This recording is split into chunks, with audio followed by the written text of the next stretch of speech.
Has China's housing bubble burst and escaping lockdown? The 7th of July 2022 with your host James. A very warm welcome to the show. This is the James Neil Cooper channel, and before we get underway I would like to say hello to this person who donated $5 to the Tokyo Cat Food Foundation. So for you, my friend, you are going to get Tokyo just for maybe 7 or 8 seconds with a great musical track. It looks and sounds like this. You are the dancing queen, young and sweet, only 17. And if you want to do your mention on this channel, well, simply go to Super Thanks and it will be done. Now, let's get on with today's show.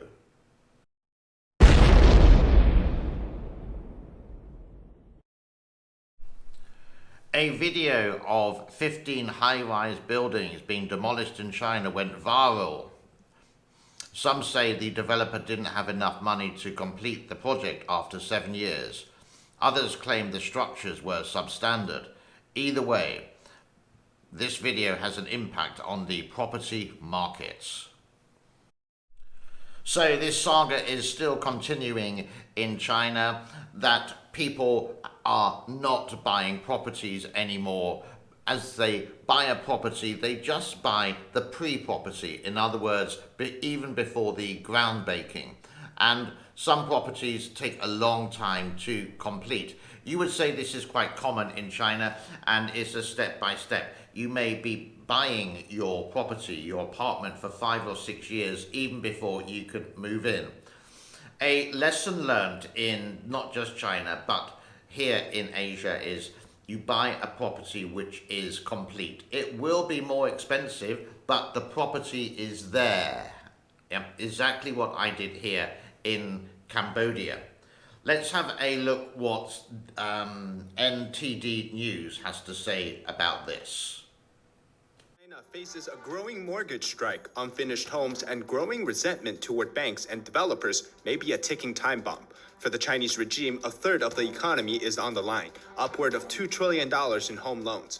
Meanwhile, the protest over what... And if the developer seems to run out of money, or he will use the cheaper materials, and you can have effects like this on some very tall buildings indeed.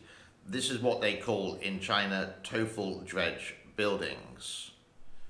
So you could imagine that many people in China, tens of thousands of people, have put their life savings into a property, what we've seen before. Most people in China would have an apartment rather than a house. A house costs a lot of money, so apartments are incredibly common.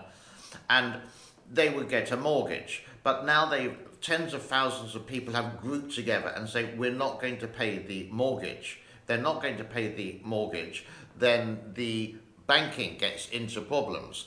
They would get the mortgage from the bank, like most people. They may put 30% down of their own cash, then the mortgage is for 70% of it over 10, 25, maybe 30 years. So that's the same system. But if their house is not being, or their home is not being built, they just stop paying. And now this is starting the housing bubble burst. This is what we mentioned before, the start maybe of the economic collapse in China. 1/3 of the economy in China does go to housing, so this is a very serious problem. You can see in this video here, for example, can I just find it here? Owners of unfinished buildings protest at the entrance of China's Banking Regulatory Bureau. Chinese people have met their every need with the protest. And what really happens is that thousands, quote from here, thousands of disgruntled Chinese home buyers are staging mortgage boycotts across China as they take out huge mortgage properties that remain unfinished. This is started earlier this year with Evergrande, which I mentioned before. And here is a property you can actually see from Evergrande, and this is the entrance. It looks magnificent, but this is their property so far. Nothing else there. But this is the crazy thing. You will see a lot of propaganda of developers, construction companies building like this.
For those people wanting information about the three gorges, I do have towards the end related to the weather, the rain, the temperatures, and the levels of the Three Gorges Reservoir.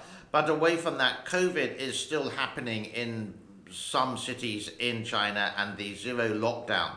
If you get tested positive, you first of all you would go for the test, and this is like 24 hours, 48 hours, 72 hours. You need this for absolutely everything. And you can see how serious it is by the armed police, could you say there, making sure that there's no kind of disgruntled people, or if there is, then, well, we're not too sure the next step. So some people in Shenzhen, which is really close to Hong Kong, have actually tried to escape lockdown and run away to get out of it, maybe into the countryside or whatever. I'm not too sure how they would get somewhere, because you need a green QR code on your phone, a health code basically that says you can travel. That's one. And if you do travel, even on the highway, it will look like this. 请来南、环南4城人员戴好口罩，提前打开行程卡健康码。通行前请保持手机界面，配合好防疫检查工作，谢谢配合。请来南。 But if you do get tested positive, or one person in your community gets tested positive, then the whole community will go to a quarantine camp, which we have seen quite a few times before. But this is like mass exodus of that compound, that apartment building, and they will steam clean the whole building, breaking into apartments because they don't have keys, and just spraying disinfectant everywhere, even on the food. It's just, people would say it's over the top, it's extreme. Now, that's all I have about the title of the show today, China's burst bubble, so to speak. If you want some more videos related to the Three Gorges, do check out yesterday's video. It is going to be at the very end where you can click the link onto it. But let's have a look at the weather, and let's have a look at the rain forecast over the next 2 or 3 days in mainland China. As always, just for clarification, the hand is by the Three Gorges Dam, approximately.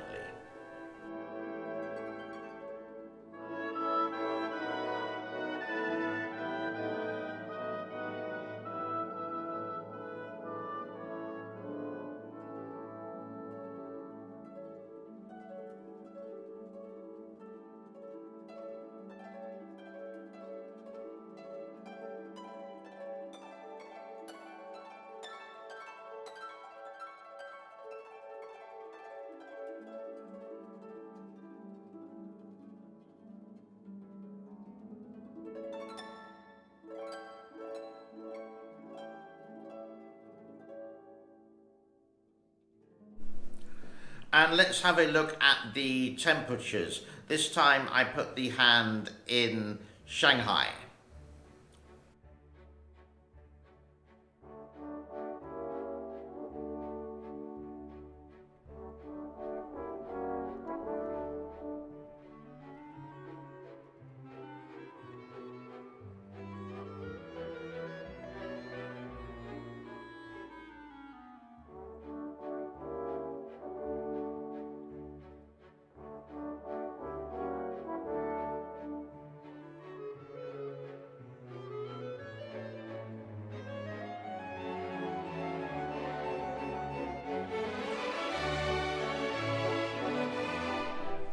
Not much information about the Three Gorges Dam apart from the fraudsters on YouTube related to that it's collapsed, holes, cracks, whatever. But we can have a look at the levels. Now, I haven't done this for a couple of days.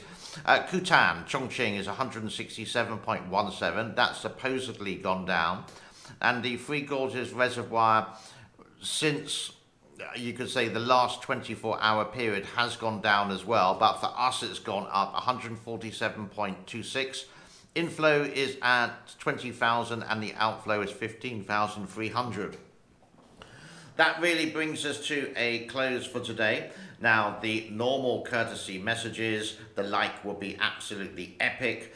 The subscription, fantastic. It helps the algorithm grow and grow. Sharing this with your friends on your social media. You can always follow me on Twitter. Every video I do, near enough, I do put a link in Twitter. So just follow me there. Then you know when the video comes out. Hit the notification button on YouTube. Resubscribe if your subscription has disappeared. And if you feel generous enough to donate to the Tokyo Cat Food Foundation, then please click that super thanks. Be good, be well, God bless. Thank you as always for your time. From Tokyo, Sophie and myself, goodbye.